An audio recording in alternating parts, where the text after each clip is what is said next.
welcome everybody. We've got a special guest, and we have also got Uncle Danny, which I'll add to the stream right now. Tonight we have got a treat, guys. We have got professional paranormal researchers up for a chat. And guys, I didn't even realise just how much Camo Man we'll call him, okay? How much he experience and things he can share with us all. It's been great to chat to him behind the scenes. That's how I'm late again. So we'll let him and welcome Uncle Danny. Uncle Danny's joining us as well, Camo Man. So I'll let Camo Man introduce himself, guys, and you can just tell the guys a bit about yourself. Well, I'm PPR Camo Man 73, and just to clear it up, the professional part by no means means that I'm an expert or anything like that. It just means that I'm believe in the integrity, honesty, and compassion. Add to the stream right now. Tonight we have got a treat, guys. We have got somebody's got YouTube open, I think. That was me. Never mind. Keep going. That's okay, Uncle Dana. Don't apologise. It's fine. And so that's what the professional part means in professional paranormal research. I don't play games. I don't trick and fake. It's all about integrity and honesty and compassion. Yeah. So, we were chatting a bit there before we went live, and we were talking about the fact that well, I'll let you tell the guys a bit about how you get started, because that'll explain a little bit more about what my next question would be. So would you like to tell the guys just exactly what your gifts are then, Camo Man? Well, I've always been able to energy and spirits, whether it's good or bad, can use 100% of my energy I have and devices around me, whatever, and still keep everyone that's in my group, if they're out in the field with me, they're safe. They're never in harm's way. It's always my energy, my body. But I'm able to allow them to enter, and then if things start going south real quick, I'm able to get that situation under control and take care of it. And that's why I lay flat on the ground, so I can always stay grounded and one with Mother Earth. I just, to me, it's my way of helping good spirits, even the bad ones, if they want to communicate. Yeah.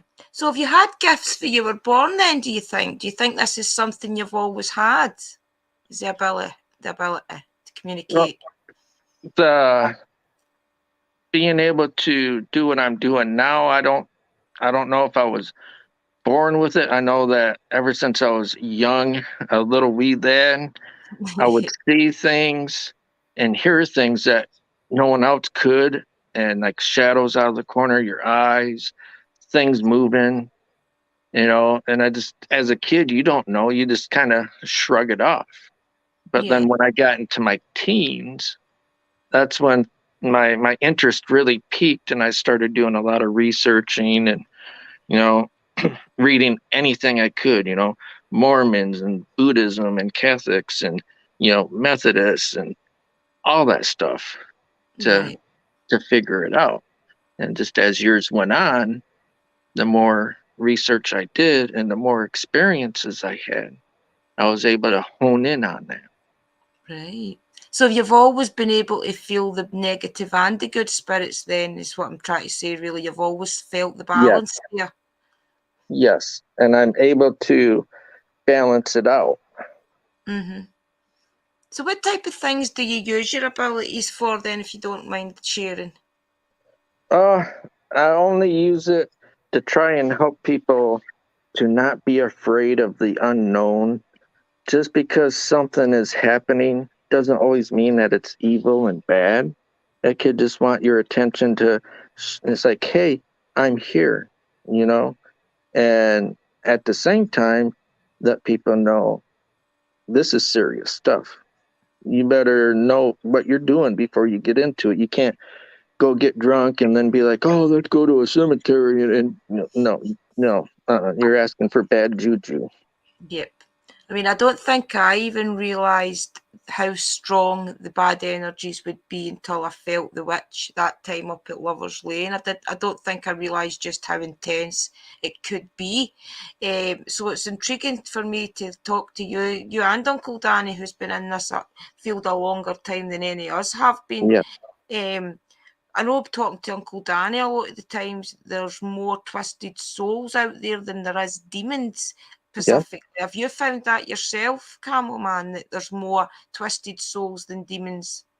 I agree. And I've been following Danny for a long time, even under my old channel, JBD Camo Man 73. So for the last 7 years, I've always followed Danny. He's a smart man and wise. Yeah, I like his ways. I mean, you can see why people would get the two mixed up. I mean, because you've always heard that the demons are the evil ones that like to do these bad things. But it's like what we've always tried to say, demons and things are more likely just to turn their back on you and no bother with you unless they can get something out you. Have you ever had any scary experiences that you'd like to talk about, even as a kid? I wouldn't say that they were scary because I've become so comfortable with everything. I don't freak out. But I would say my most intriguing and fascinating would be I was younger. I was probably about 20, 21, and we went to a cemetery with my buddies. We've never been at it. It was called Blood Cemetery. That was the name of the family up in Michigan, Blood Cemetery. And all of a sudden, I just felt something at a grave, so I knelt down. And all I remember is waking up by a dog statue on the total opposite end of the cemetery. My friends freaking out, saying I was crouched down, running full speed, saying, "Here, doggy, doggy, doggy," and stopped at a statue, hugging it and petting it. Wow. So that was the first spirit, encounter with a spirit entering my body that I encountered. That in the interview I read an interview that Yeah. Cameron did, and you were talking about that experience in your interview.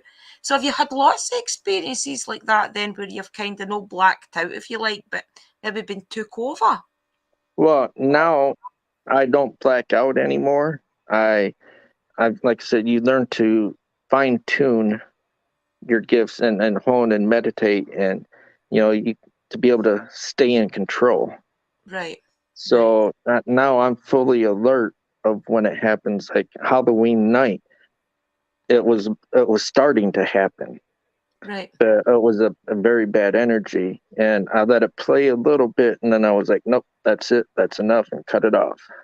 Right. So you've kind of let it go so far and test the water, if you like, and then you feel how intense that energy is, you'll kind of kick it, as they like to say, isn't it? Kick it out of your body. So do you find that helps you then in investigations, that you can actually tune in to the badder spirits as well as the gooder spirits then? Is that a big help? Oh, it's a huge help, especially depending on what you're doing. Like if you're helping a family, and I never video when I help families out. I never. That's so disrespectful, and I don't agree with people doing that. You do it for the evidence, but not for YouTube and things. Yeah, there's a lot of people like that. Yeah, I respect that. So it helps knowing, because if you're going to help a family, you can't just go in there thinking you know what you're doing, and oh well, this is a good spirit, and nothing to worry about. Next thing you know, some little kid starts getting hurt, and an attachment or possession, what have you, and they relied on you and trusted you, and you just harmed a family. Yeah. You've got to know, I think if you're going to go into these places as well, you've got to know what's going on, because you can so easily stir things up. And then what do you do after you've stirred everything up? You can't just walk away from that. You have to get the help that the family needs. That's where I prefer watching people such as yourself. Well, I've not really watched much of anything that you've done, I must admit, but like your Paranormal Nightmare and things where they're actually filming these places to help the family. Fair Yeah. enough, they put that on YouTube, but that's what it should be all about. That's Mhm. what I'd love to do, is help families. Exactly. And that's what it should be about.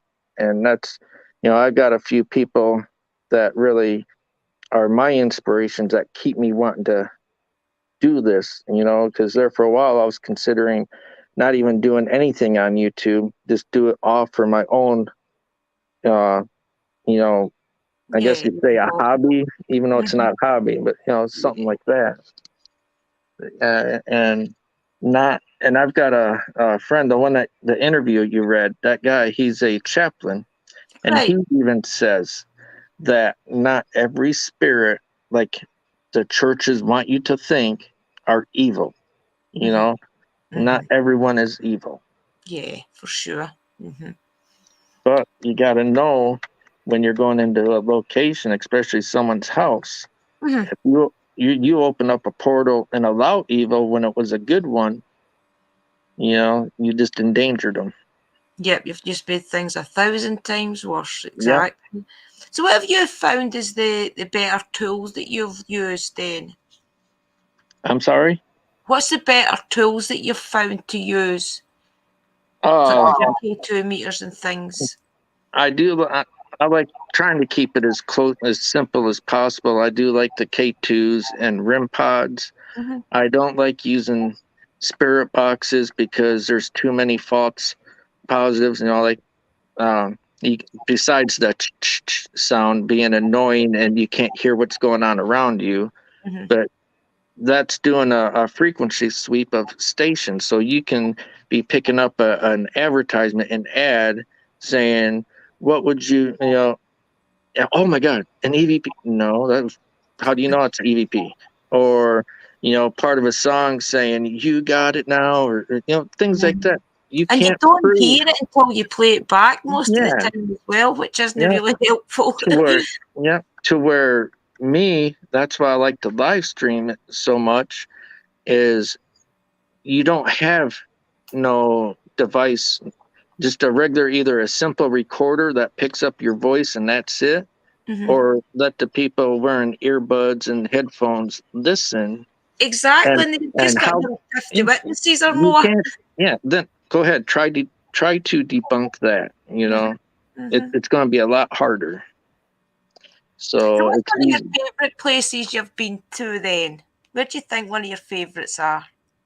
I would have to say the Cursed Cemetery or Fort Duffield. And Fort Duffield, I volunteer. I'm a paranormal adventure guide there for people. And so those two places would be my most favorite. I get a lot of activity. What kind of activity do you get there then? Is that a battlefield or something? Fort Duffield is the largest, most well-preserved natural earthen Civil War bunker in the United States. Wow. And it was only in service for a year, but the soldiers that were there, most all of them perished from illnesses back then. You had yellow fever and all that, Right. and influenzas. So a lot of them passed away up at Fort Duffield from that, and they're still there.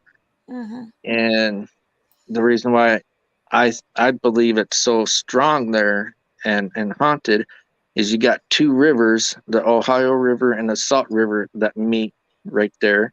It's on top of a mountain that's filled with quartz and running water under the mountain. Wow. So that provides the energy. There's Must be crazy. I mean, all the yeah, spirits and things around there must be pure yeah. energized.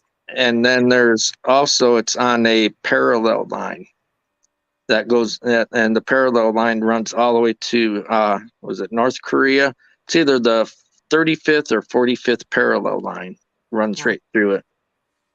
So there's a lot of things that really help build the energy up. Yeah, I definitely feel that. I feel like your places like your Bobby Mackey's and different places like that have definitely been energised through the years with the water and the ley lines and things. Hmm. When you've been to loads of these locations, have you found that there is a lot of water sources around then through your experience of going to different places? Do you find there's a water source close by? Uh, a lot of people, you don't realize what is in Mother Earth itself. Like let's example Fort Duffield again. There's an underground river. It's not a big one, but it's enough that runs all the way from Lake Michigan all the way here to Kentucky, and just little driplets come out at Fort Duffield. There's underwater streams all over the world. There's caverns and caves. So, you know, who's to say that even under your own home there isn't a body of water, you know? Definitely. I mean, everybody's got water in their houses anyway, so Yeah. everybody technically has got that And ability to stream spirits into their home. yeah, and that goes back to the same thing as in you take it back to biblical and cavemen days. You don't know. Your house could be on top of an area where there's a bunch of cavemen Exactly. interred and not even know it, you know? How are you, Uncle Danny? I've not even said hello to you yet. Are you okay? Yeah, I'm doing all right. Thank you very Good, much. good, good, good. Were you having dinner with your mum and dad tonight?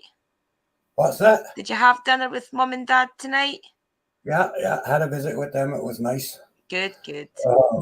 One thing I was sitting here listening, and some of what PPR was saying earlier about investigating other people's places and stuff like that. I agree absolutely what he's saying. When you go to someone else's house, when you're helping a family or you're doing an investigation, you have to go there with absolutely no expectations and with absolutely don't give a rat's ass what other people have said or anything, right? Because when you're going there, and that's the reason that, whenever I'm working a case or whatever, I investigate it 3 times before I do anything. Because I want to find out what's there by it showing it to me. I'm not Yep. going to go in there and say, hey, if you're here, show yourself, all this other shit. I'm not bringing other things to the house. Mhm. I'm going there to see what shows itself to me, right? Right. And that's one thing that PPR does. That's one reason I started watching him a long time ago, and why I like, because in my opinion, and for what it's worth, okay, he's not full of shit. Okay, he goes, he does this, he does what he has to do, does what he does, right? And he's not doing it for anything other than the fact of, okay, what's here, what's going on? I want to see this for myself, right? Mhm. And in my opinion, that's the best way to do an investigation is go there to find out for yourself. And that's one of the things that he does that I like about it. So. Oh, thank you. That's an honor, because, like I said, we all call you Uncle Danny for a reason, and you're wise, and we all have pretty much the same beliefs with Mother Earth and the elements and all that. And to me, that plays a big factor in doing these investigations and research. Right. And like that's what I said. That's another thing because people have asked me, well, what about this paranormal professional guy, whatever? I says, no. I said, you're totally he acts professional. He does these things with professional attitude. He's not saying he's a professional by any stretch, right? Yeah. But he's going to approach it as a professional, not to poke holes at people's stories, not to attack other people's opinions, not to push his opinion on anybody else. He goes there and with the mannerism of being a professional to do things out in the open where you can see it. You know what I mean? And you got to admire that. So I think he does a good job. Yeah, Well, definitely. thank you. We were saying that before we went live as well, that the professional just means that there's none of the bravado that goes along with everything. You know what I mean? With the None of team. the drama. Yep. I mean, that's the thing that wastes the paranormal in my opinion, is the drama and the people that want to always cry demons and things. If they would just relax, take the paranormal for what it is, and it is the EVPs, and it is the orbs and things, because that is how spirits start to manifest, and we've got to pay attention to these things. You can't go straight to conjuring demons or whatever. No, and you know what? That's 100% right. But however, in a lot of these cases, it's not the investigators. Really, it's not their fault that they think it's a demon. Okay, because even way back when I first started, I'd think to myself, "Holy crap, that thing's acting like a demon," but it's not. I don't know what it is yet, right? But it's got the veracity and it's got the arrogance and all the trademark symbols, right? As I started to investigate it, I realized it's a twisted human, which is worse anyway, in my opinion. But I agree. The point with the whole thing is, when society for so many years has said every spirit is demonic, and then you got the show saying that every place you go there's a bloody demon, and then you got all the other things going on, people are tuned. It's a very strange learning process. First of all, no one believed in spirits at all. And then, okay, we'll make it the exception if it's a demon. So the demon became the norm. So if there was ever a haunting, automatically it was a demon, right? That's burned into society's brain, okay? Because that's the first thing that was accepted, was the fact that, oh, okay, if the demon, will accept it. If it's anything else, you're nuts, you're going to the nut house, right? Simple as. TV doesn't help much on that either. Not really. Over the years, like, in 50 years, I can tell you for a fact, over the years, everything has changed. People are more open, people are more understanding, people are looking, because things have gotten so weird in the world. People are hoping, right, that there are ghosts. Like, you think 30 years ago, people say, well, I sure hope there's an afterlife. I sure hope there's ghosts. Not a chance, okay? They'd say, if you say that, you're crazy, right? But now people are actually hoping there's something after this, right? Yeah. So the whole concept of ghosts has changed to the point of wonder if there is, rather than it's not possible. Right? Which changes the whole complex thing, right? So now people are starting to question everything. And the thing is, the things I've learned, the things I've studied, the things that I know, is just a tip of the iceberg, really. The stuff that you've yourself come across, and the things that you've learned, and going down which lane and all these stuff, tip of the iceberg. But again, nobody's experience is going to be the same. Right? And just that fact alone, with all the different experiences, so many experiences, like if it was one person in a bar drinking a beer one time said, I saw a ghost, everybody's going to go, okay? But for 2,000 years, and even in the Bible and all these other places, they talk of spirits and demons and life after death and all this other stuff, and all the eyewitnesses, the millions of people that have had paranormal experiences, who are all very legitimate people. How do you ignore that? Right? Exactly.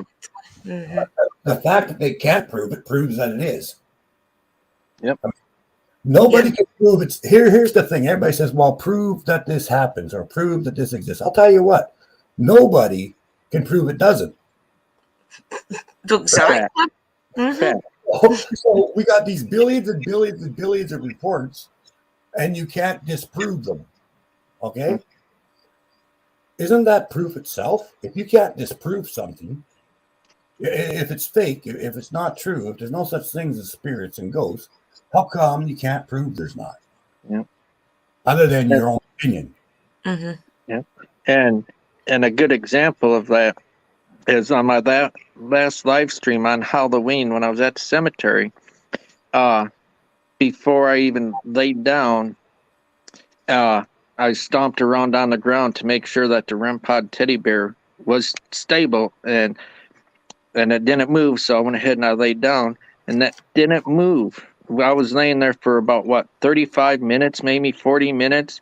Yeah, And then all of a sudden, when we were all asking it to do something or show itself, it was forcefully knocked from the head area and pushed over. Someone said that it had to be a string. I was live streamed. How what the heck? I mean, you're in denial. Yeah. Well, yeah, and that's the thing, like same with my stuff I put on. Okay, anything that I show. Look, I'm not doing anything to prove anything to anybody. Yeah. I put up the evidence that I believe it's good evidence, Yeah. and what have you. It's up to everybody else whether or not they believe it. And to be quite frank, I don't give a rat's ass if they do or not. There's enough people believe now to no need to convince people. I feel the people that believe in this will watch and they'll try and learn something from it. And Right. the critics and the non-believers, they maybe have little jibes and things in the comments, but we're watching. They're slowly becoming believers, in my opinion, because they wouldn't be there watching. There's an old saying, okay? There's an old saying, and it held true 200 years ago, and it's still true today. For those who believe, no proof is necessary. For those who do not believe, no proof is possible. Mm-hmm. Yeah. If you don't believe, you don't believe. And there's nothing wrong with that. I support that. If you don't believe in it and everything else, fantastic. I'm okay with that. Okay. But instead of attacking people saying their shit is fake, why don't you go out and prove that they don't exist? Exactly. I think the people that don't believe are scared. I think that's what it is. They're scared to. I think they're afraid of the unknown. Yeah. Like I said at the beginning, one of the reasons why I like to do this is so people won't be afraid of the unknown. Yep. But seriously, people shouldn't get offended. Like if someone says, "Oh, that my stuff is this or my stuff," well, you know what? Hey, right on. I'm glad you got your own opinion, but you're more than welcome to it, and blessings to you. And I encourage, if you don't believe, don't believe. I'm not convinced you. I'm here to prove to myself that everything I do, right? Exactly. The first person I got to prove anything to is myself. Exactly. And I feel there's no time to start trying to convince people. I'll get into this field later in life, so to me, I've no time to start trying to put on streams, putting evidence out after evidence, because people that believe will be here and they'll be wanting to see what you manage to capture, even if it isn't big voices, big bangs and things, just walking around a simple like Burkwood and things and hearing random voices and footsteps and things. That all proves paranormal just exactly the same. And that's enough for me, Yeah.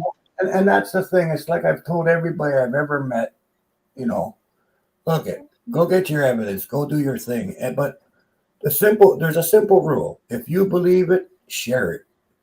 Right? Yep.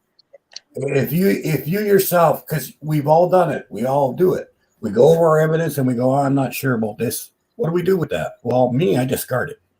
If I can't say 100% or at least 95% that this is paranormal, I discard it. Or I say, this could be something paranormal. What do you think? Right? Okay. And I think if you do that, if you stick to your guns and just, show what you believe in and whatever, if you yourself question it, you either discard it or say, I'm not sure about this. What do you guys think? Yeah. Right? And just leave it out there, Yeah. And I think people that don't believe should go out and prove it.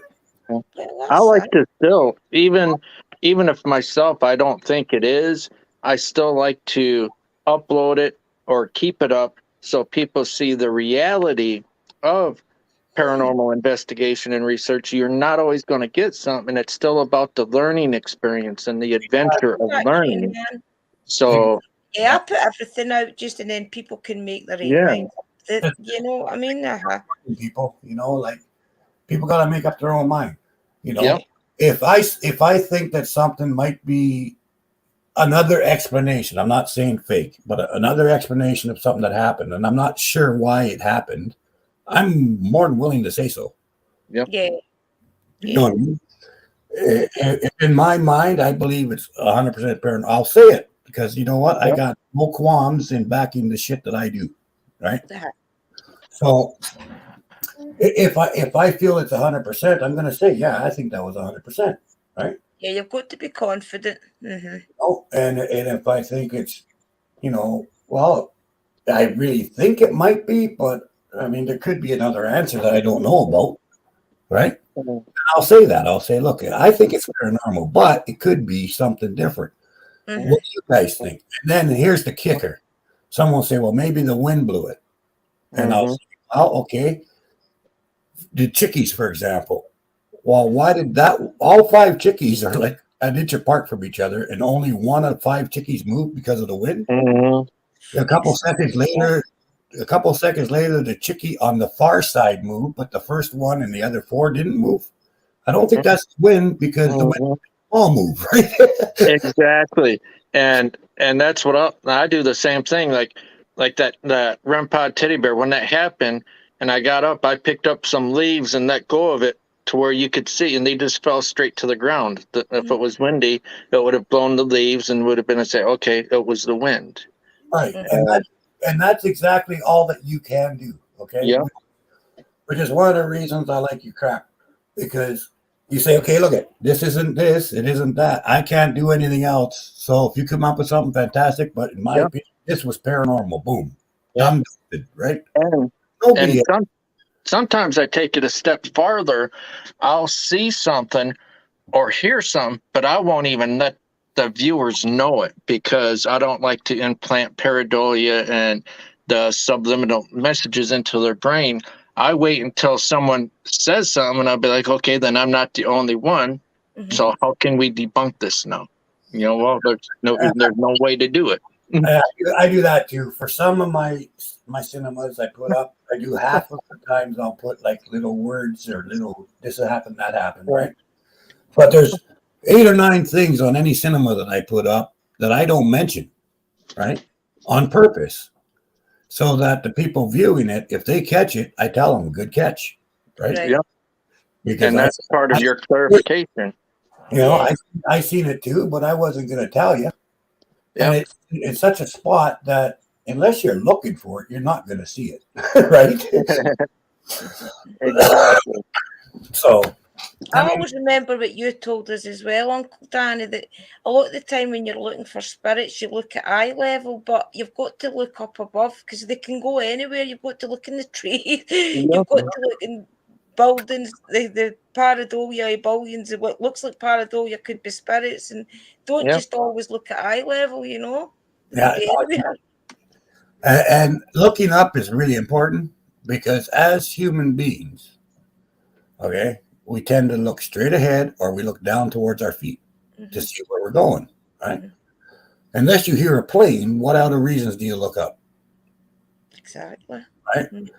So if I'm a tree spirit or if I'm a graveyard guardian, why wouldn't I just sit in the tree and watch from there? Good vantage point, and no one's going to be looking up at me anyway, right?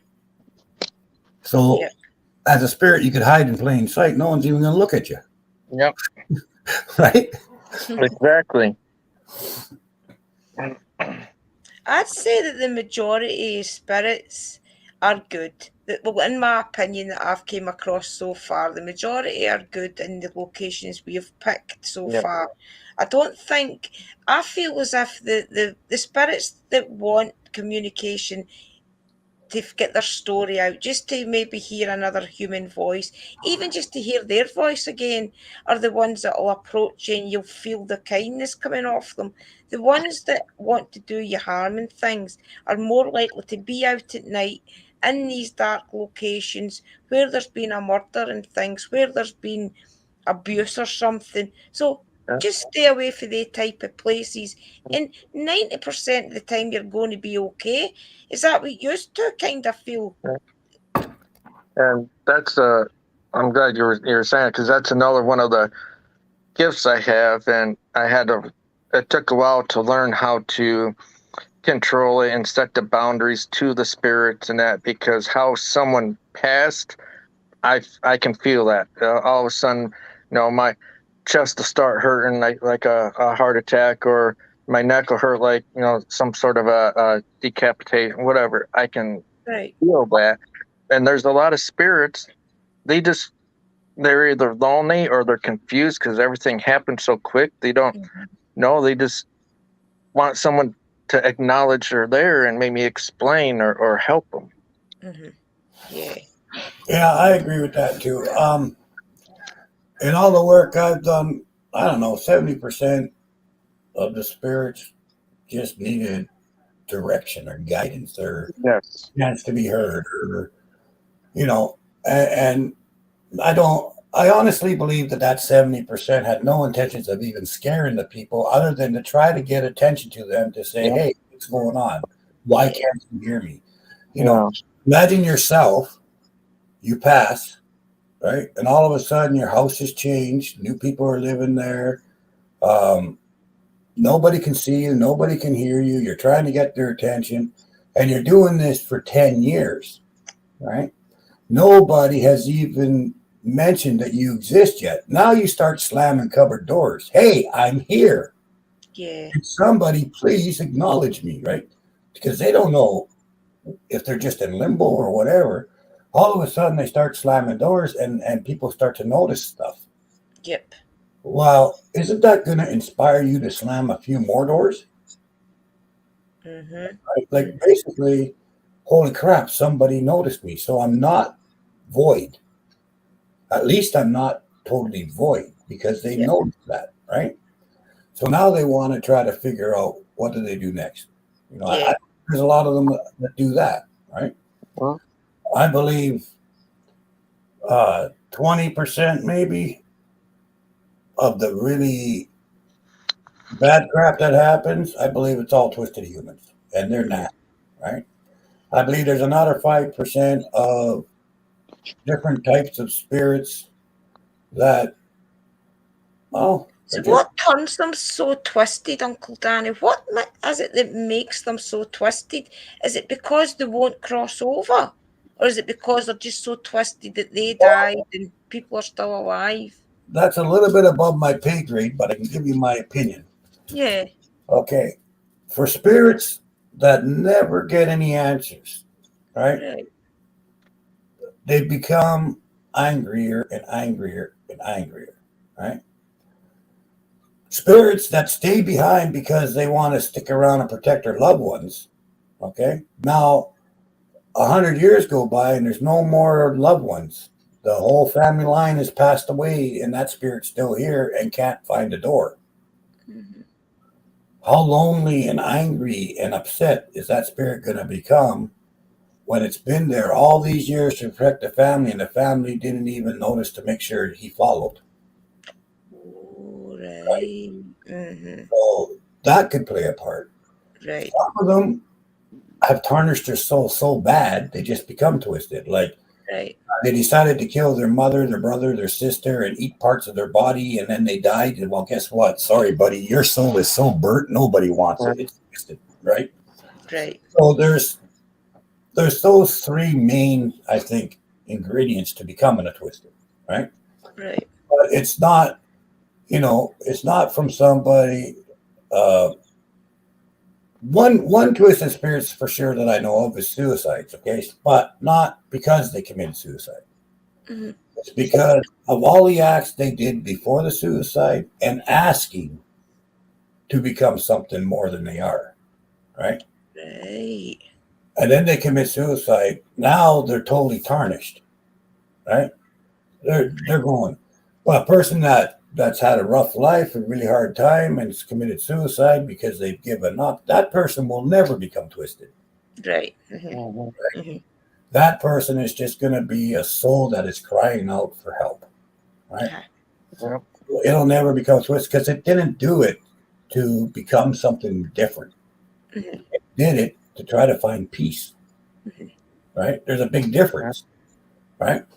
So, maybe 1 out of every 2,000 suicides have a possibility to become twisted, but only if they were shithead in real life, Right. right? I agree. Like if they were terrible people in life and did horrific things on purpose, and then as a last screw you to whoever, they took their own life, then yeah, they're going to be twisted because they were already halfway there before they died, right? Yeah. Back. Yep. And then I think maybe 5% are demons. That's Right. it. I agree with you on that one. Like I've done exorcism stuff like that. Okay, you're looking at 50 years of stuff, and I'm not saying that just to shove a feather up my ass, but It's true, though. It's just that it's true. it's just that it's true, right? Yeah, In all those years, there was either 3 or 4. I think 4. I'm not, but don't quote me on that. It's probably 3, but it could have been 4. Because I wasn't sure if the last one was just a really, really twisted human or a demon, but I'm pretty sure it was a demon. But out of all the cases, 4, only 4 were actually demons. Right? Right. Okay, that's cool. That means 2,576 or whatever the hell it was had nothing to do with being a demon. Okay? Because don't forget, there's oppression. There's 6 or 7 things where a spirit can influence a human being. Yeah. Okay. Yeah. None of those have anything to do with being a demon. Mhm. Any spirit can do it. Yeah. Even and you know what? The simple fact that there are empaths, the simple fact that there are seers, proves that any spirit can put their thoughts and their feelings and their emotion and their pain onto any human, right? Right. They're not doing it to be dicks. They're doing it because you're an empath and you're there to help them. So they're trying to help you understand what they've done or what they're going through. Yeah. Right? Just because a spirit can do a thing doesn't mean it should, or doesn't mean it shouldn't. It depends on the person asking the question. Yeah. It depends on the circumstances. Right? There's all these different circumstances. So are human spirits able to possess a human being? Yes, but only for a very short period of time, like 5-10 minutes. Right. Right? Mm-hmm.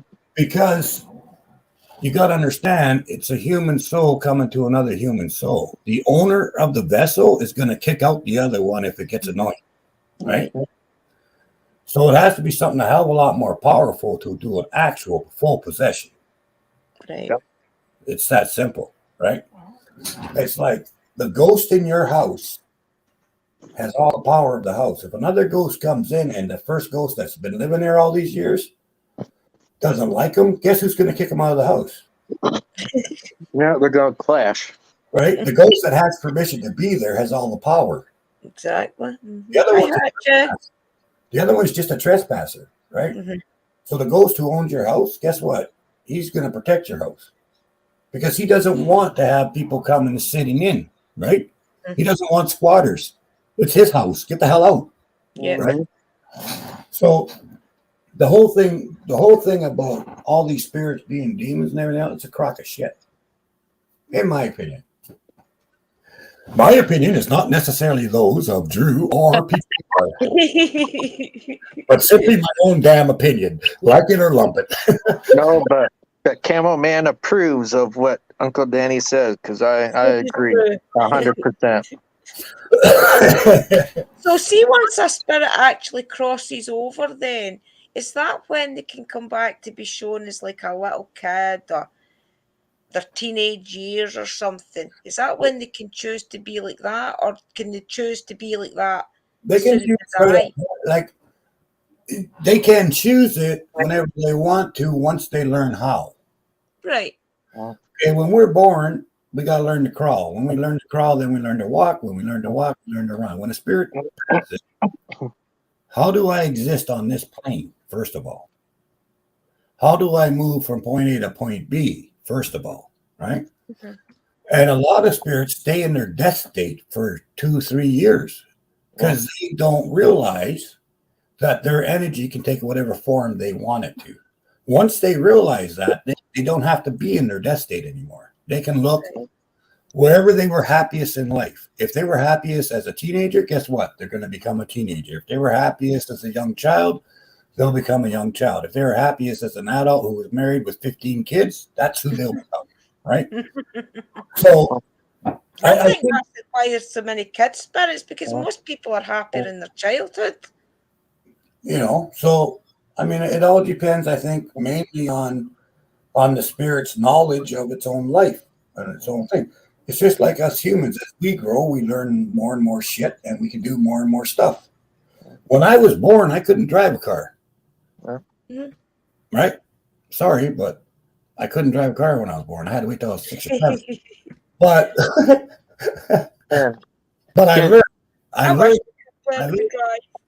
learned how to drive a car, right? Well, a spirit can go from one place to another just on thought. All he has to do is focus on where he wants to be. Guess what? He's there. But you think he could do that the first day? No. He had to learn to drive the car. Right? Then everybody talks about orbs. They talk about all these other different things. And I believe there are spirit orbs, personally. Believe in them. But I believe it's a car. I don't believe spirit. It's a vessel, isn't it? I don't believe spirits orbs. In my opinion, this might offend somebody. If it does, well, I'm sorry, but this is my opinion. I don't believe that orbs are a spirit trying to promote themselves. I don't buy that crock of shit. To me, a spirit orb is a spirit that says, hey, I want to go downtown. So I'm going to jump into my spirit orb or my car and take a zip downtown. Yeah, because it's holy energy, isn't it? So that's when I get there, I'll take whatever form I need. I'll get out of my damn car and I'll take my normal form, right? To me, I think the orbs are basically spiritual travel devices. That's what I think. I mean, I can't prove it, obviously. But I think orbs are like spirits. Yes. But I believe it's a car, and I believe that's how they travel from one point to another is as an orb.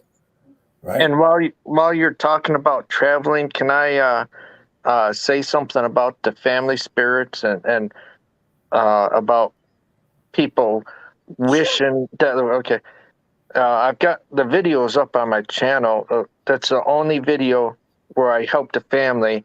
They wanted me to film it. I live streamed it on their request. Right. And I took away Twisted spirit away from them and helped them in that field. But then at the same time, they kept wanting and wishing that their grandma was there with them and always wishing that grandma was back. And I said, and this is live stream, I said, it's okay to wish your family was still here once in a while, but they're happy where they're at. And as soon as right after I said it, everyone in the live stream heard an old lady voice, and there was no old lady around us, heard an old lady EVP voice say, he is right.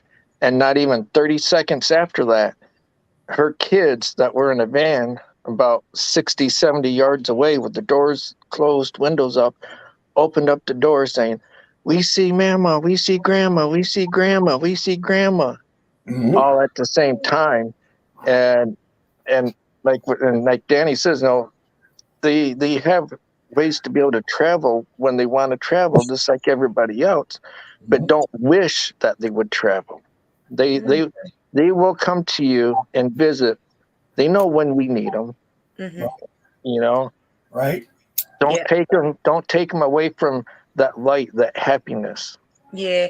And I agree with that.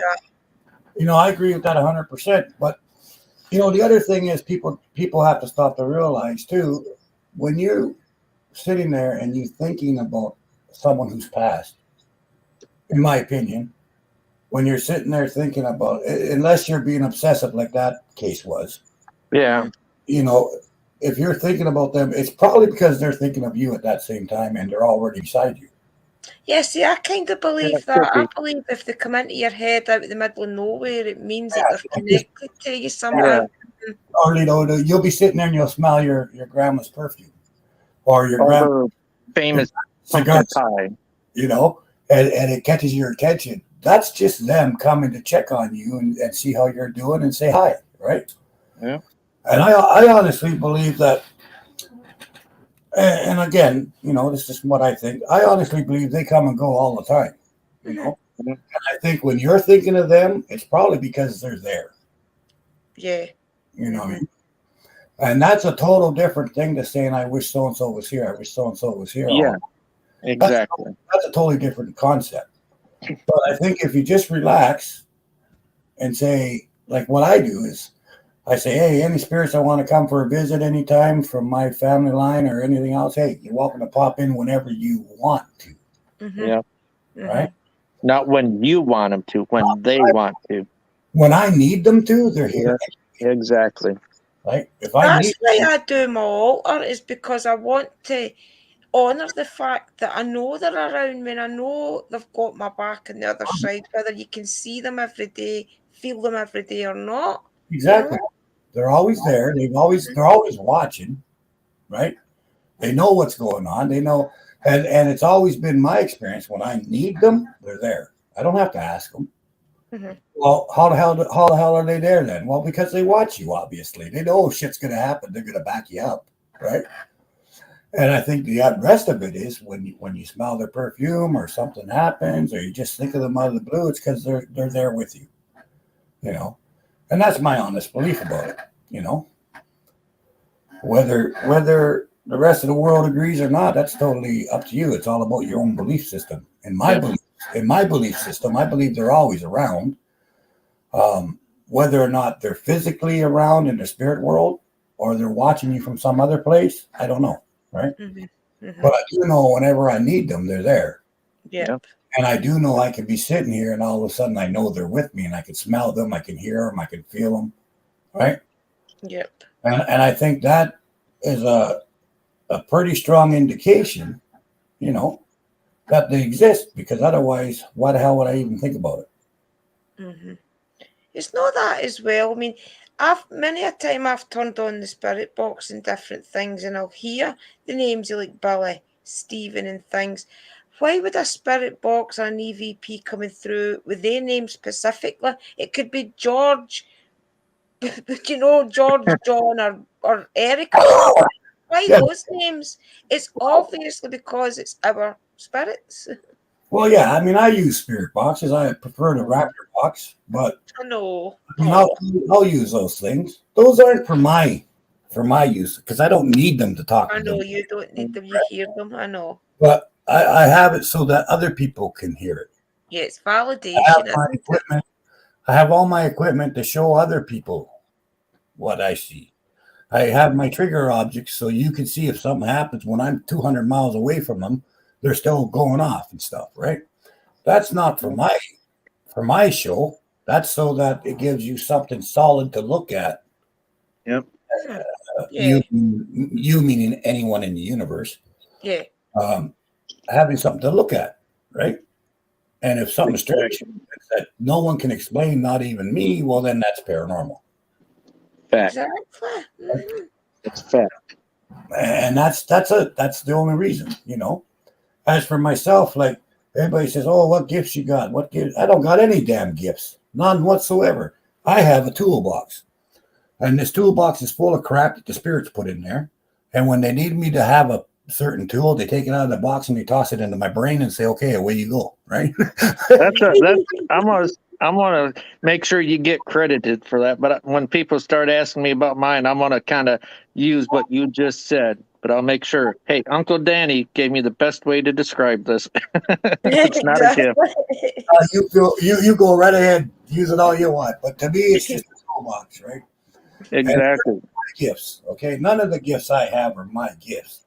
They're my toolbox. Yeah. The spirits gave to me, and the spirits decide what tools are going to be in the box. And then when I go to do a job, they tell me which tools to take from the box. Makes sense. My brain. I like that. Yeah. They put it in. I'm not doing squat. It's the spirits doing it. Okay. I'm just a hammer in the toolbox. That's it. Right. We're like a messenger carrier like a TV. Right. A receiver. That's it. Like I don't have any gifts. Okay. I have the gift of training. I'm training to get stronger and stuff. I have the gift of knowledge because I took the time to learn it. Right. What the hell did I do? What the hell did I do? How the hell did I train to see spirits walking across my living room floor? I didn't. I didn't have to do with it. The spirit said, "Hey, you're going to see this." Boom. Okay, I see it. Right? It's that simple. Right? And that's perfect way too for like when I was saying I learned how to tune it, meditate and all that. So basically, I was just listening to them and learning how to what they want. The toolbox, learning how to use all the different tools was them helping me basically hone everything in on how to do it. Exactly. By George, I think he's got it. So what would you we say pay attention to you. Yeah, well, of course we do. I mean, we've learned so much. The full community's learned so much from Uncle Danny, honestly. I think half the spirits were only spirits until Uncle Danny started explaining that they're actually got like different, like you've got your twisted spirits, you've got your normal spirits. That was a big eye-opener to me. To me, spirits were spirits until I realised they are actually different, Oh, yeah. So what's the strangest thing you've seen, Cammy? What's the strangest thing you think you've seen? Me? I wouldn't say it was strange. I will say it was kind of that was very interesting and kind of a little freaky, but not like over so. But it's in the interview article too that in the magazine. But I was renting a room out of a basement of this couple's home, and every night, Mickey Minnie Mouse figurine, probably about 7 inches, 8 inches tall, would go off the TV, and every night it would go farther and farther out into the floor, into the middle of the room. And like on the fourth day, it happened. I had a Bible in my hand because I like to learn as much knowledge as possible. And all of a sudden, I felt like fingers and hands going up my leg. I couldn't move. I couldn't talk. And it just stayed there. And I was like, oh, my God. And it went away. Well, later on, when the landlords woke up, I went upstairs. I said, something's wrong with your basement. And they're like, oh, follow us. I went to the living room with them. They moved a picture frame. And I didn't even know any of this, but there's a shotgun hole in the wall. There was a drive-by done on the wrong house, and their son, unfortunately, perished from it.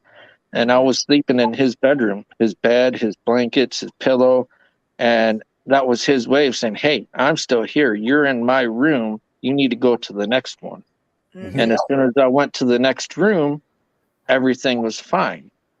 So I would say that would be one of the most strangest, because seeing the damage done to that wall, and then you start getting that visualization and all that, and that's where the kind of the freaky part, a little bit of freakiness. And man, it's like, oh my God. Mm-hmm. See, I've never seen anything really strange yet with my own eye. I sent Uncle Danny a video the other day that one of my friends had reached out to me for. It was Chris Moon, and it was like a spirit, a shadow figure spirit with long fingers, wasn't it, Uncle Danny? Mm-hmm. I've never seen anything like that before. So that was a bit of an eye-opener to me, this big long-fingered thing. Have you ever seen anything like that?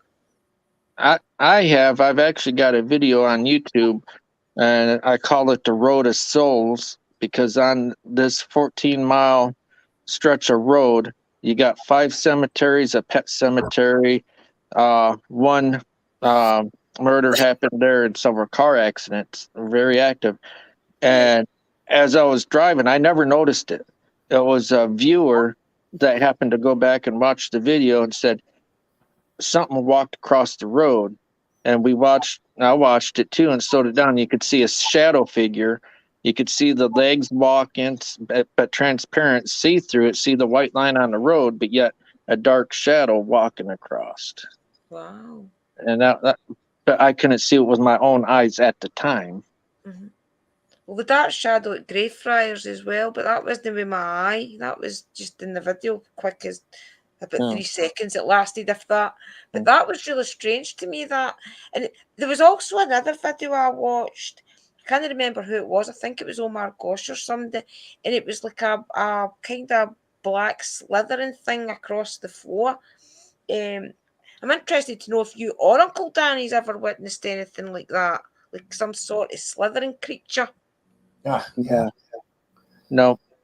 The only thing I see is shadows, and corner of your eyes, and you can see like little mists. And I know it's not fog; it's a spirit. Yeah, because I often wonder: is these spirits, are they evil, or is it just another type of entity? Well, could be anything. Could be evil. Right. It could be a human spirit not wanting to be seen on camera, so they're crawling across the floor, hoping not to. Yeah. Mm-hmm. I mean, all those things are possible, but unless you're actually investigating the area, you're not gonna know. Mm-hmm. Yeah, because to get it, because you gotta.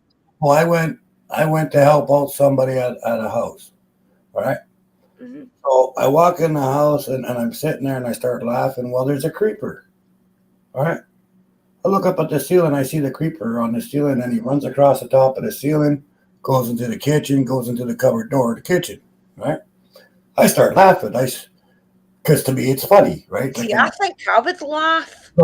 So I walk over to the cupboard and I open up the door and I say, "What the hell are you doing here?" I had said on my cinema, I said, "Oh crap, you got a creeper here on your ceiling, right?" Well, the other team that was investigating, who I'm not going to say because they're not here to say anything, right? Anyway, the other team, they got what do you call that? XLS camera. Okay. So I was in the living room, right? And then I'm sitting there and it comes out, goes back, and I says, "Oh, it just buggered off to the bedroom," right? And that was all I said. And I went and moved off into the front door area. Well, the other team was investigating in the bedroom that it ran into, that I seen it go on the ceiling, right? All of a sudden you hear, "Oh my God, oh my God." And other person says, "What?" He says, "There's a shadow crawling on the ceiling." And I guess they had the machine, and you can see this entity on the ceiling in the bedroom, and it scooted across the top. Well, of course, I thought it was humorous, right? The person that was filming me, right, kind of went, "Holy crap!" And the other said, "What?" He says, "Danny just said 20 minutes ago that there was a creeper crawling on the ceilings, and now you couldn't have possibly heard him, and the machine wouldn't pick it up just because he said so, but there it is," right? And the people that were the other team come over and said, "You saw the creeper?" I said, "Yeah, I saw the creeper." But then when I realized that they actually caught evidence on this fancy ass camera thingy, well, hey, that's good, because not only does it shows basically that I saw it, right? But it also gives credence to their little machine because the machine saw it. Yeah, exactly. Right? Yeah. And I thought, hey, that's pretty cool. See, I think people assume that because it's dark and maybe going fast, that these things are always evil, but they're not always evil. They're just another entity, So that's weird. Well, yeah, and a lot of times it's just a human spirit. Yeah. Now, creeper is something totally different, right? It's not necessarily a thing, right? Creepers are actually usually pretty creepy. That's why they're called that. Another thing that people need to remember and take in consideration too, and the research. That's why research is so important. But you never know. You're out there doing your investigation, and I call it the innocent bystander. You just have one that happens to be roaming through at the time, no interest in whatever you're doing, not even paying attention to you.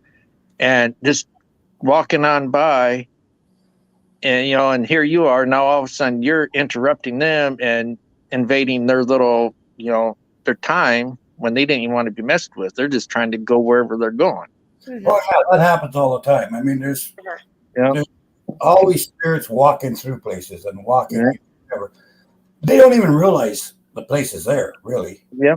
Because they're in their own time. They're seeing their own thing. They're doing their own thing. You know what I mean? That happens. You know. And it's like at my work, I'm a healthcare worker. I do home healthcare in group homes. And the medicine closet we have under lock and key, and medicines is locked up inside within a locked closet. And all of a sudden, out of nowhere, at the same time, the medicine box, the door opens, and the medicine box comes falling right out and lands perfectly in the middle of the hallway. And well, one of the patient's clients that used to be there before they passed was able to take his own medicine. He didn't have to be given it to him like other people. We have to give them their medicine. Well, that's just him. He's not trying to get no attention. He's just, to him, he's reliving that moment. Okay, it's time to get my medicine. For some reason, he's getting his spiritual medicine still, and yeah, and then away he goes. And that too.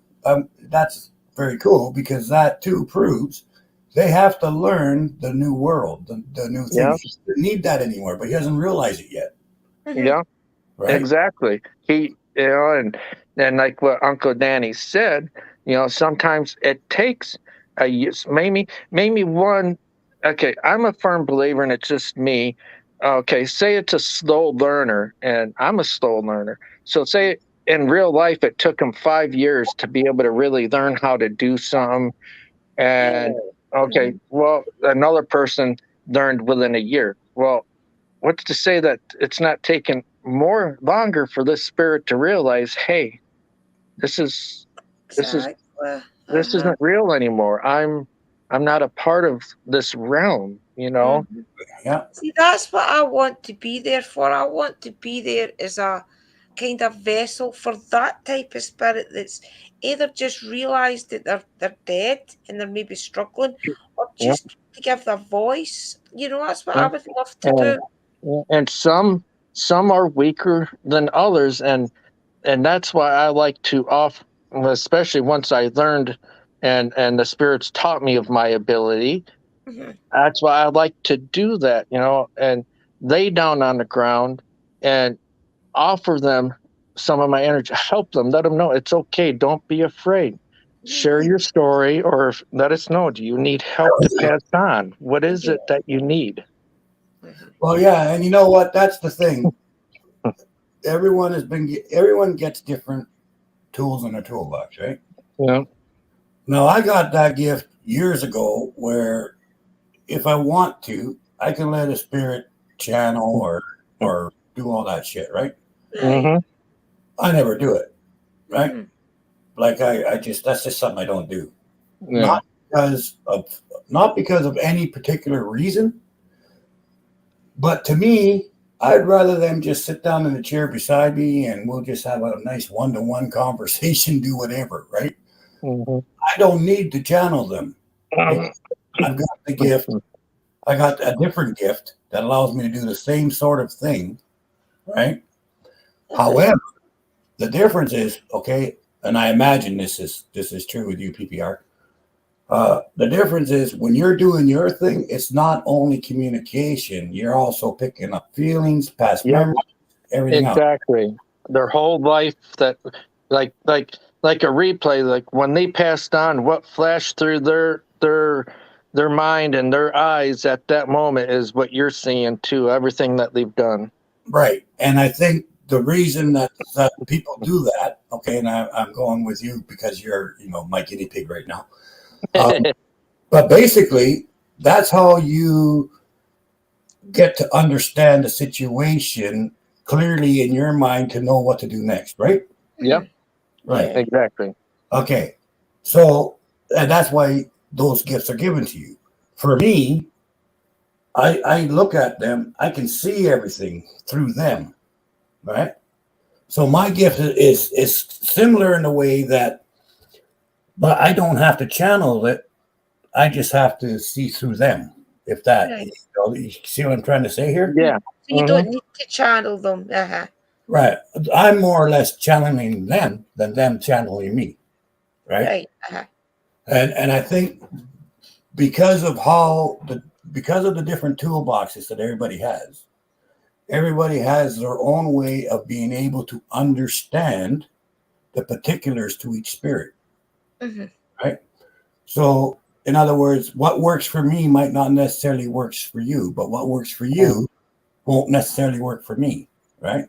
But the end result is the same. Yeah. Right.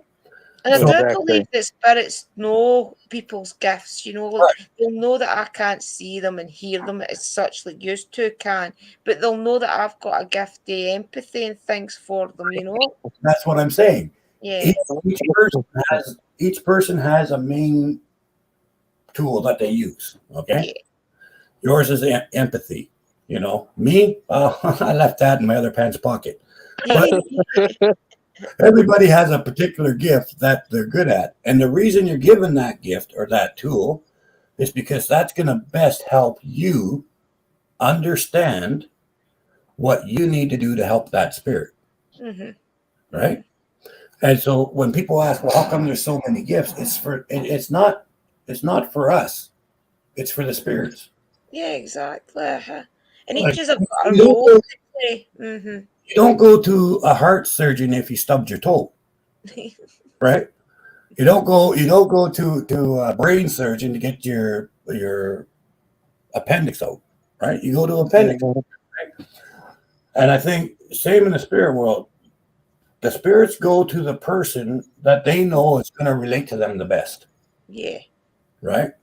So you're going to have spirits that go to Drew because they know that you're going to be able to relate to what they're trying to put across. They're going to go to PPR because PPR can do something that allows them to become one for a moment so they can understand each other.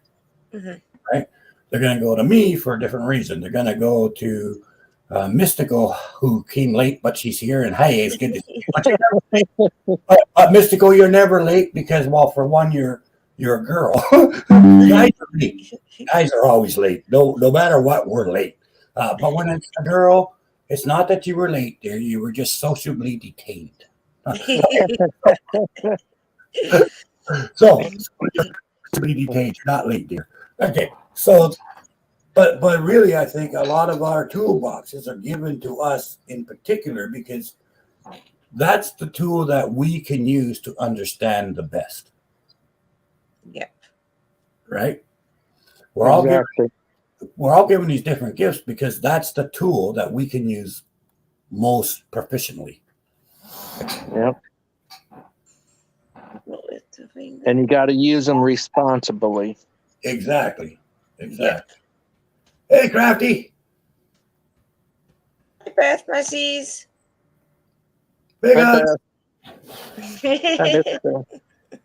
I had to call you out, Misty. Sorry. It's my job.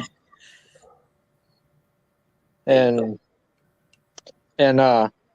what's really intriguing too about everything that Uncle Danny and you, Drew, and the stuff that we're talking about is there's two cases, and the first one was when the chaplain and his fiance came down here to interview me, and I took him to locations, and of course, chaplain, he's very strong in his faith. He's not scared, even if there is evil there.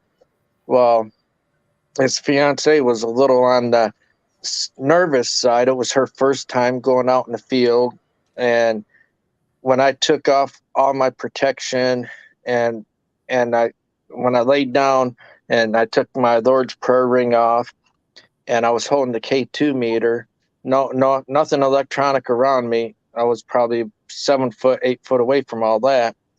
And after I said, and I do it nicely. I don't demand. I just say Saint Michael, Saint Uriel, and this is my belief systems in that. Mm-hmm. I say Saint Michael, Saint Uriel, Saint Raphael, please back away from me. I do not need your protection right now. And as soon as I said that, the K2 meter wouldn't go off for the chaplain. But as soon as I said that, that K2 meter piked to red, and it stayed pinging red.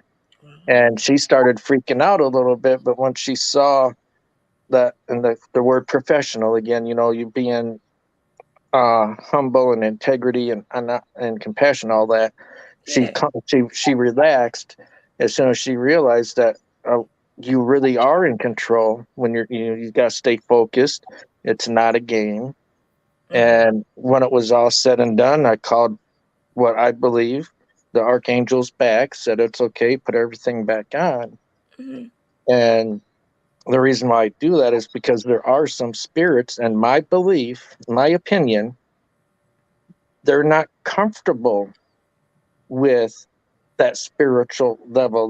There could be spirits that when they were alive, they were either against it or they just don't believe. They just believe like me. I believe in Mother Earth also.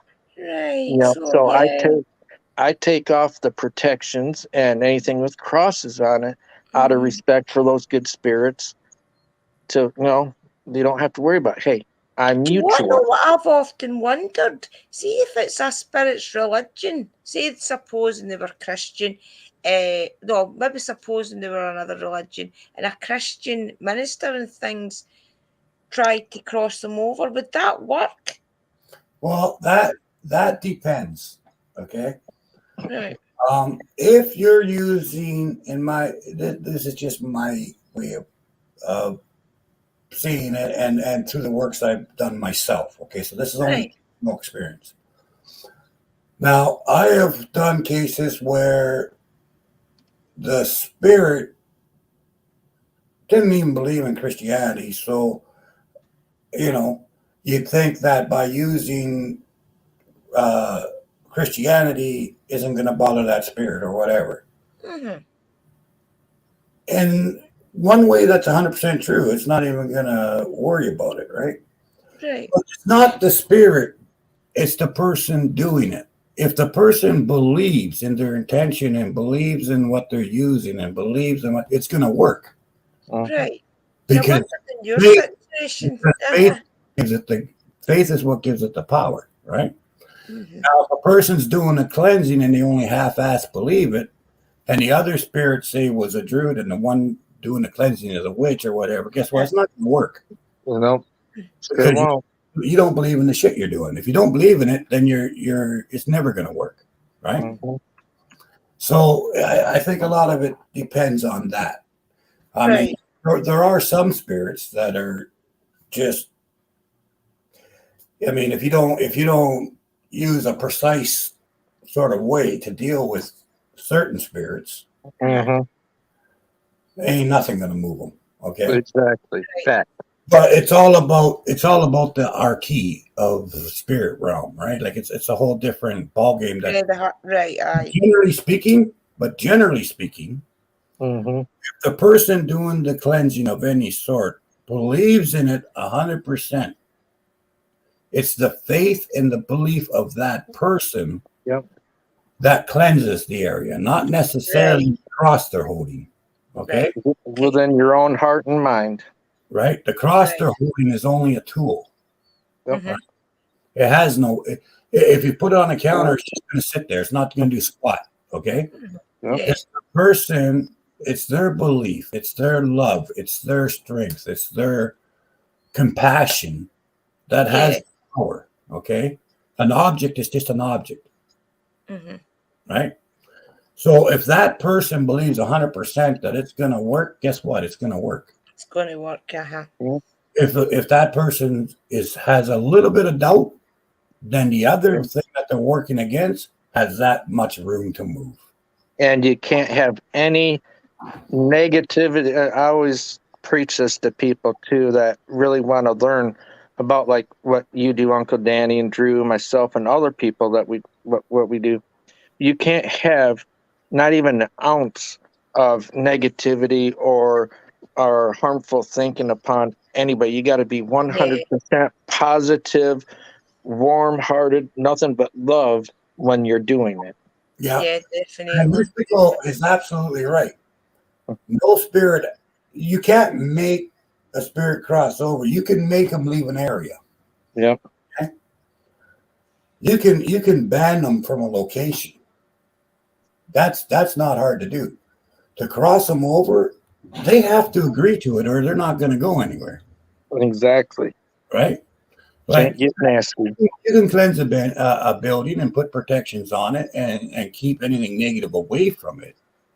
That doesn't mean that you've crossed them over. Okay. And besides that, that's above my pay grade. But you can kick them out of the park and put a fence around the park. Right. That's not going to make the spirit cross over.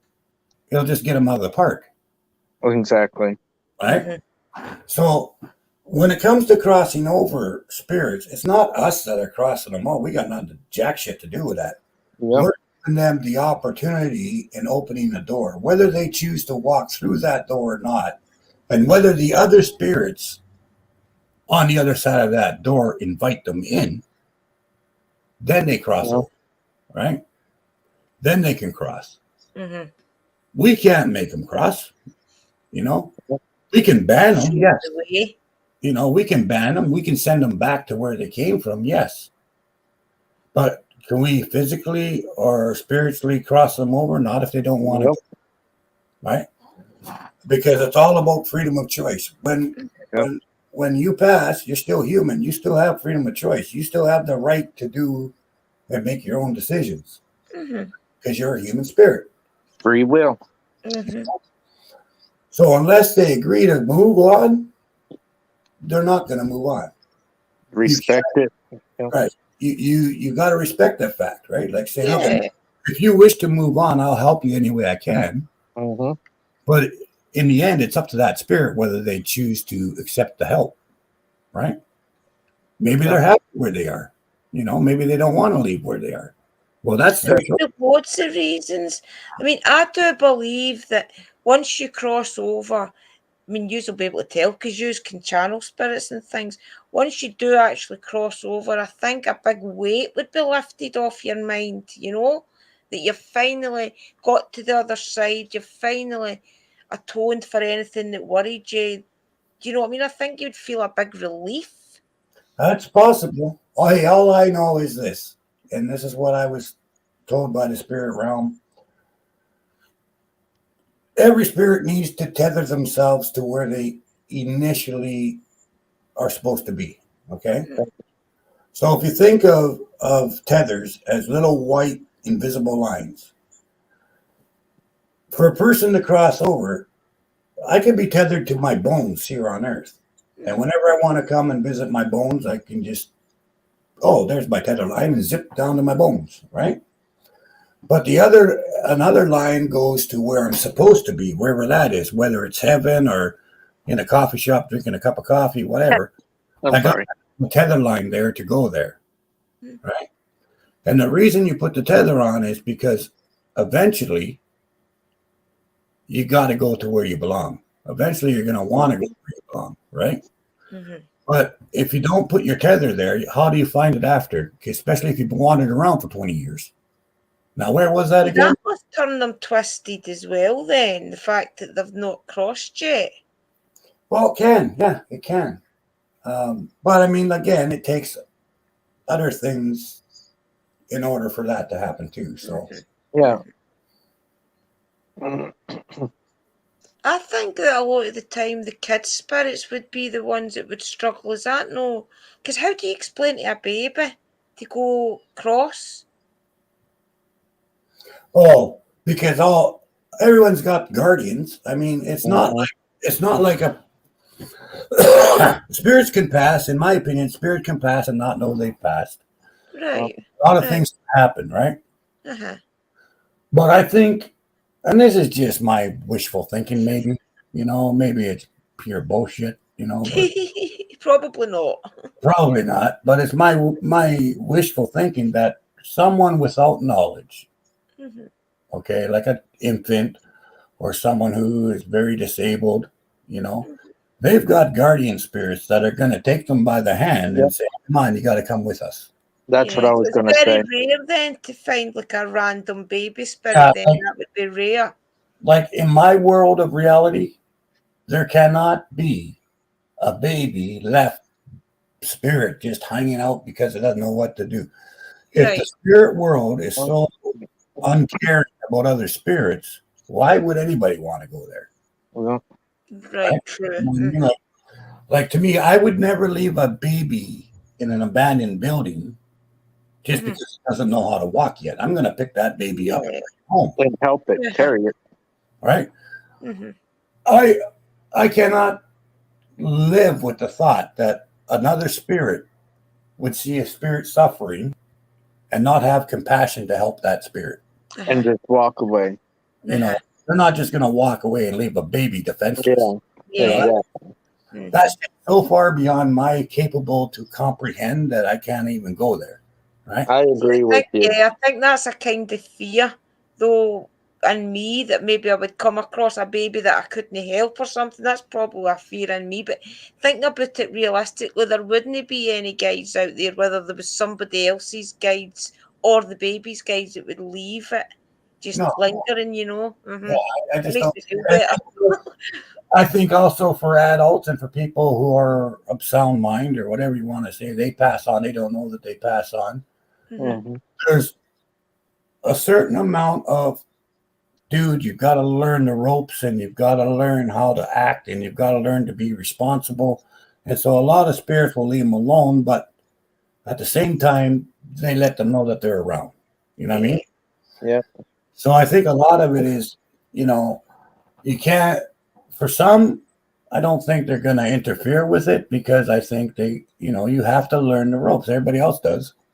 What makes you so special? You know what I mean? Yeah, it's a But I learning think the process. innocent, Everything.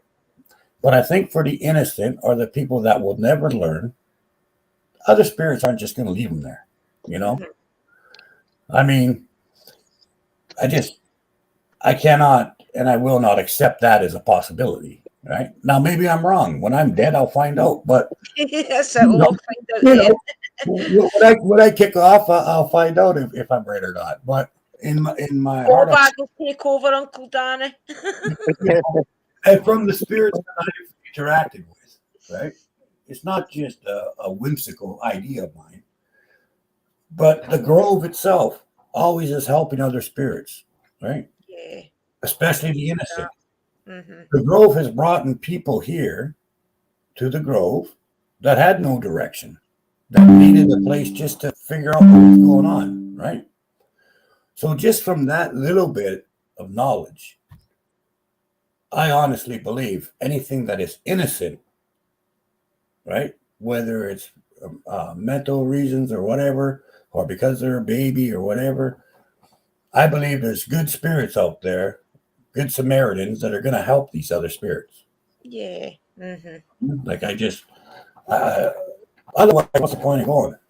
Yeah, like little angels and things that do these type of things. That's probably their assignment is to go up, make sure that all the people that when you die, if you're young, you've probably never lived really anything to learn by anyway. So it would be natural just to come into the world and then just go straight back out it if somebody guided you that, because you've no experience to go by anyway. So you can see why a baby spirit would just come into the world and then go straight back out with guardian spirits, that brought them in. Yeah, it's. I honestly believe that they got a free elevator ride straight. Back. Yeah. Do not pass go. Do not collect $200. You're safe. I think that's a fear of mine, though, that I would run into even just a kid spirit, and there's something in me that can't help it. That's like a fear that I got that often annoys me, especially when I go to Birkwood and things. I think, what But see, it all comes down to your own belief system. Mm-hmm. It comes down to your belief. My belief is innocence is protected. Right. Protected here and it's protected there. You know what I mean? Mhm. And anyone that is too cold to protect them, well, guess what? They're not gonna get all the gifts they want either. So Well, that's it. Well, yeah, that's like I say, Mystic, that's right. Like a lot of but those are the ones that need to learn the ropes too. Yeah. Like they're the ones that need to figure shit out. Hey, I tell you what, when I go, I'm not gonna have a damn clue.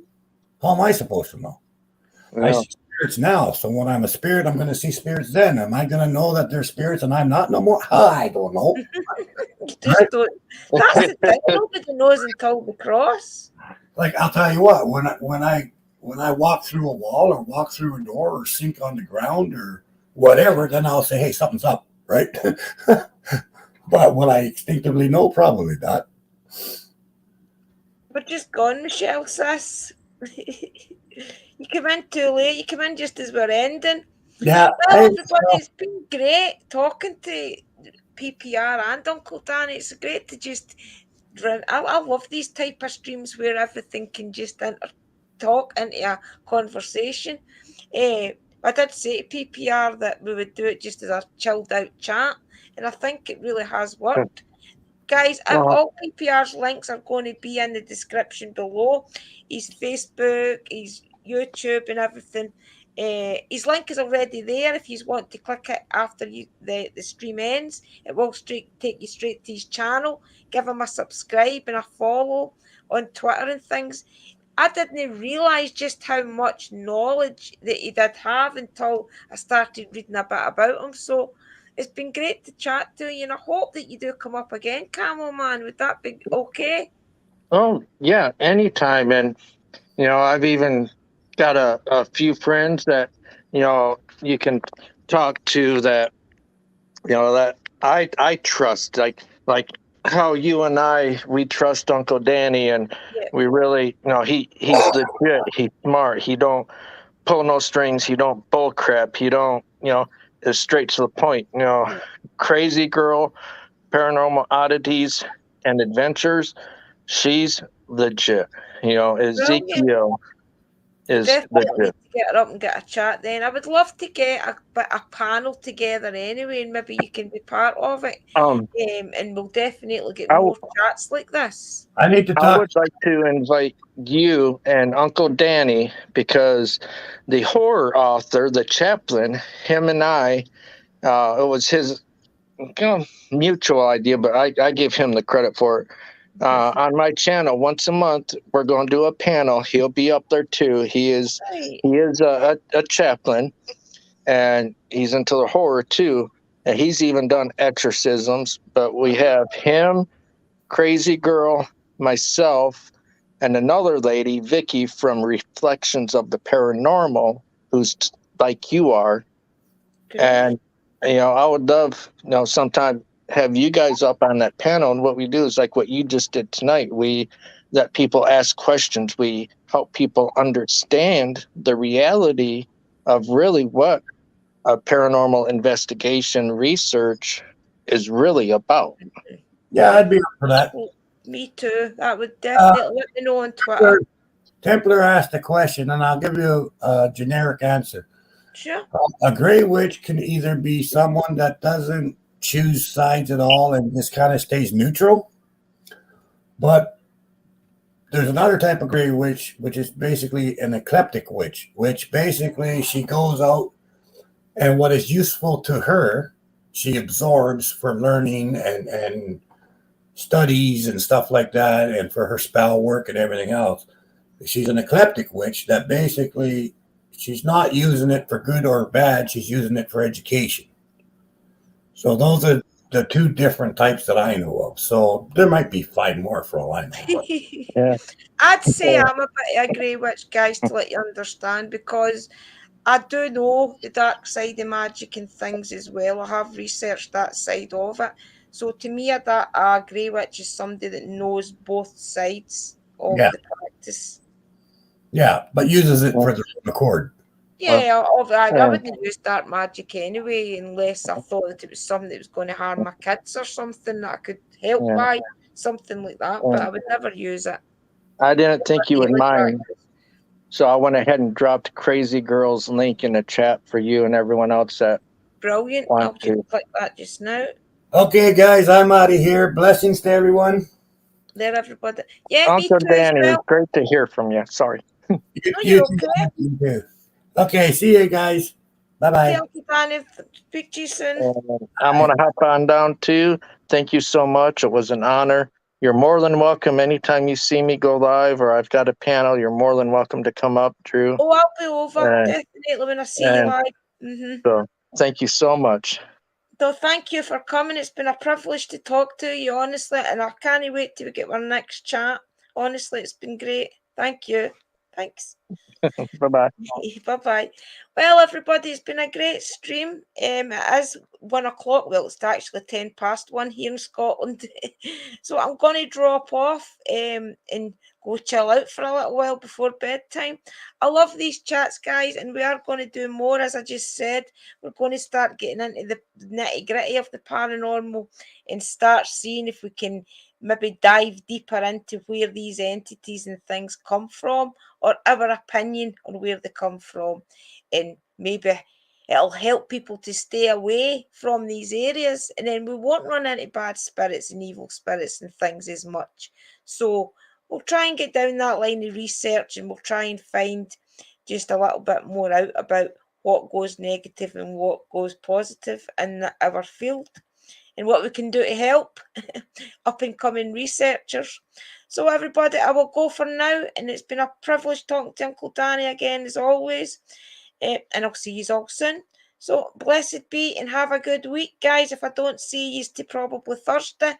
Have a good week, okay? Bye for now.